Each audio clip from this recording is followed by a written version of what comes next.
Are you autistic? And at your age, who cares? Full disclosure, I am not autistic. So why do I care? I have worked with hundreds of autistic adults who went through their entire childhoods without anyone suspecting autism. Not only that, it turns out that my late husband and 2 of our 3 children were also late diagnosed autists. Who knew? And who cares? Well, they care quite a lot. And so do a whole lot of other people.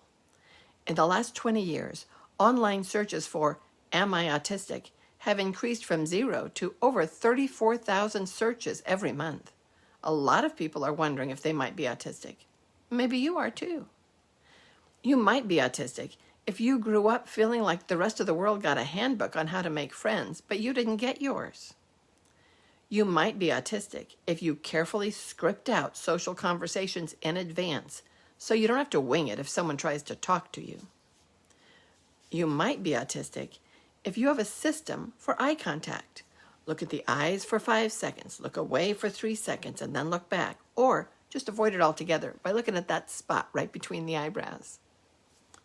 Or maybe you thought you were bad at relationships because people keep getting mad at you and then leaving, and you have no idea why. Maybe you always thought you were weak because you struggle to tolerate sensory experiences like the sound of people chewing, the smell of bananas, or the feeling of socks with seams that are not lined up. Everyone else seems to take these things in stride, but not you. Maybe you thought you were a terrible communicator because people just don't get you and you don't get them either. But maybe it's not you. Maybe it's autism. If you knew for a certainty that the things that you see as your weaknesses are not your fault, that you have a brain that's different, not wrong, would your life be better? Well, it was for one woman. I'll call her Mary. Mary was a loving mother, but she used to scream at her 5-year-old daughter, the girl she adored. She thought she had an anger management problem that was completely resistant to therapy, and she tried a lot of therapy.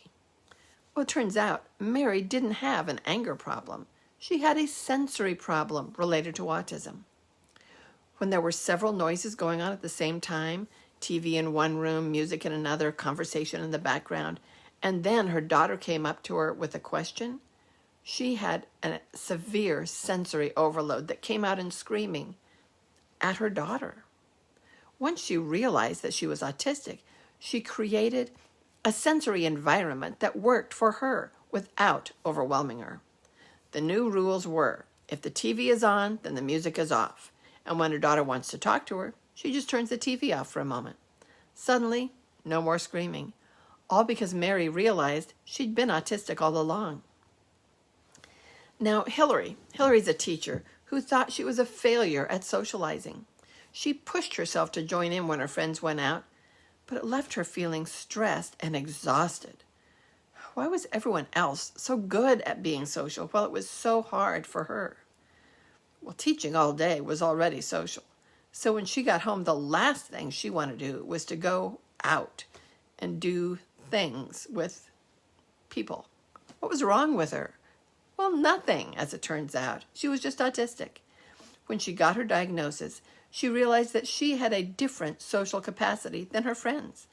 They had a gallon of social needs, and she had a spoonful. It was perfectly fine for her to stay home after work instead of going out. And if there was an event that she really wanted to go to, she could plan to reduce the stress and give herself permission to make a fast getaway if she needed to escape. Knowing she was autistic was freeing for Hillary. And then there's Zoe, a grad student who'd been scratching and cutting herself since she was 12 years old. She thought she had a psychological problem resulting in self-injurious behaviors. Once she learned she was autistic, she figured out she had a stimming problem. Her body wanted to move, her hands wanted to flap or flutter, and she'd been teased about it a lot. So instead of flapping her hands, she clenched them tightly. When that wasn't enough, she scratched them and then went on to cutting. When she found out she was autistic, she gave herself permission to be as autistic as she wanted to be. If she wants to flap her hands, she flaps, and why not? And because she relieved the pressure of trying to be normal, the compulsion to harm herself disappeared. Knowing that you're autistic, not broken or weak or flawed, opens doors. It opens doors to understanding, doors to forgiveness, and doors to being fully and authentically yourself with no apologies. So why do people need labels? Because it's life-changing to realize that you're not a weird dog, you're a perfectly normal cat. How do you find your place in the cat community or the dog community if you think you don't belong?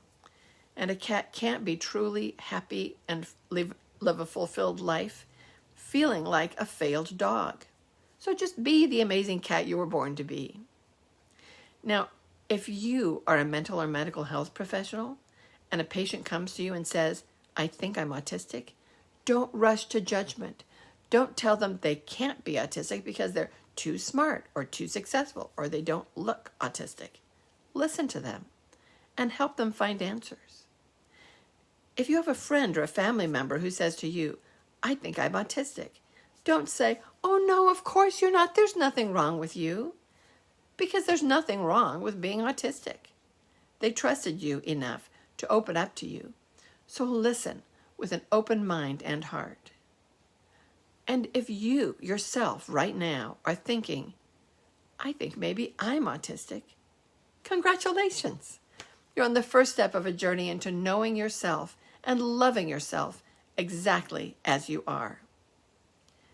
Because no one deserves to feel like a failure when actually you've just been autistic all along.